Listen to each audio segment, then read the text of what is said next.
What's up, guys? I'm LQ. This is the LQ Review. Thank you so much for joining me right here at my YouTube channel. This is where we talk about all the geeky, nerdy stuff that we'd love to talk about. Movies, video games, comic books, and TV shows. And right now I'd like to give you guys my review on the new Amazon Prime original movie, Without Remorse.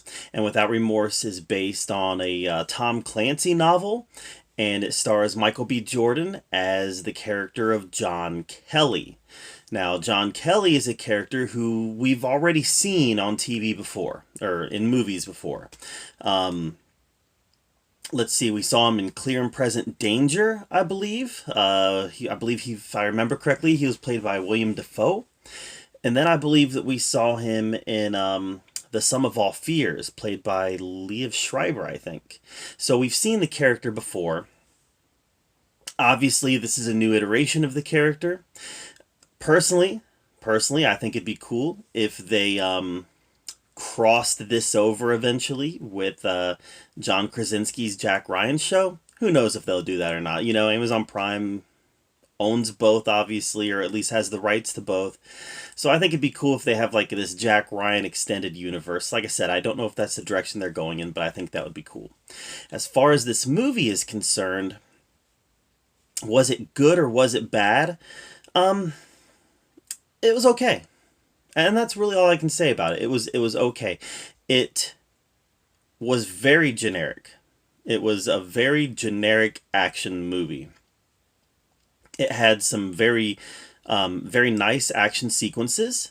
It had a strong performance by Michael B. Jordan, and he's just proving again and again that he's one of the top performers in Hollywood. And again, like I said, a very strong performance by him. Some nice action set pieces. This was very visceral. It was almost like how I would imagine a R-rated Call of Duty movie would be. um, it definitely had that feel, kind of had that Call of Duty aesthetic.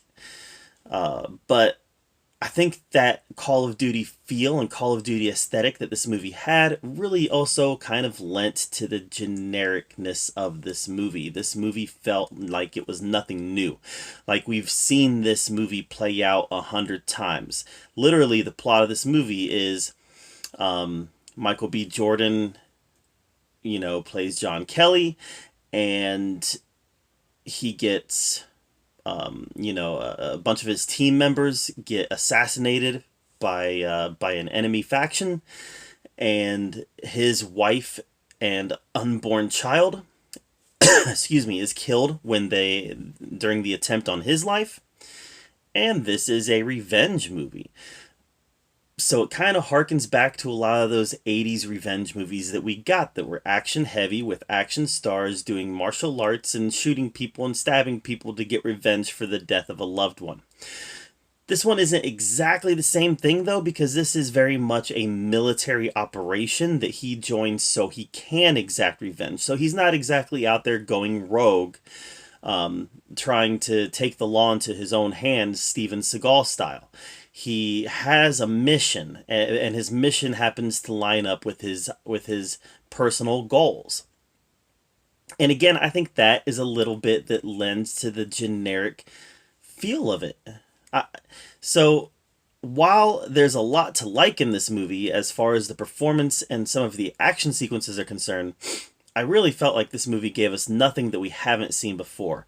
And for a movie that's clearly supposed to be, excuse me, for a movie that's clearly supposed to be a showcase piece for Michael B. Jordan, I feel like it missed the mark a little bit. It as good as the performance was, it was a good performance in the sense that he did everything he could with the material to elevate it.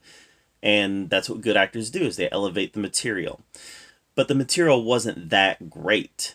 So, yeah, he performed it well and he elevated it, but the material itself was not that great. So when you want to have a showcase piece, I really feel like the material has to be a showcase piece. And in that case, we didn't really have that. This was very familiar. So, I don't know. I guess that I would give this movie a C plus. The action sequences and the performance by Michael B. Jordan were all very good. But at the end of the day, this just felt like we've seen it before. So I still think it would be cool to get a sequel, and I still think that it would be cool to cross over with John Krasinski's Jack Ryan. I think that they've at least done a good enough job of establishing the John Kelly character that I would like to see this character continue. But, let's continue this character in a more interesting story next time. So, anyways, that's my take on the movie Without Remorse. What did you think of it? Let me know in the comments down below. I'd love to hear your take on it. While you're down there commenting, make sure that you subscribe to my channel. I put out a lot of content, and I want to make sure that you're up to date with everything that I'm doing. And as always, thank you so much for joining me right here at the LQ Review, where we get to talk about all the geeky, nerdy stuff that we'd love to talk about. And until next time, we'll see you guys later.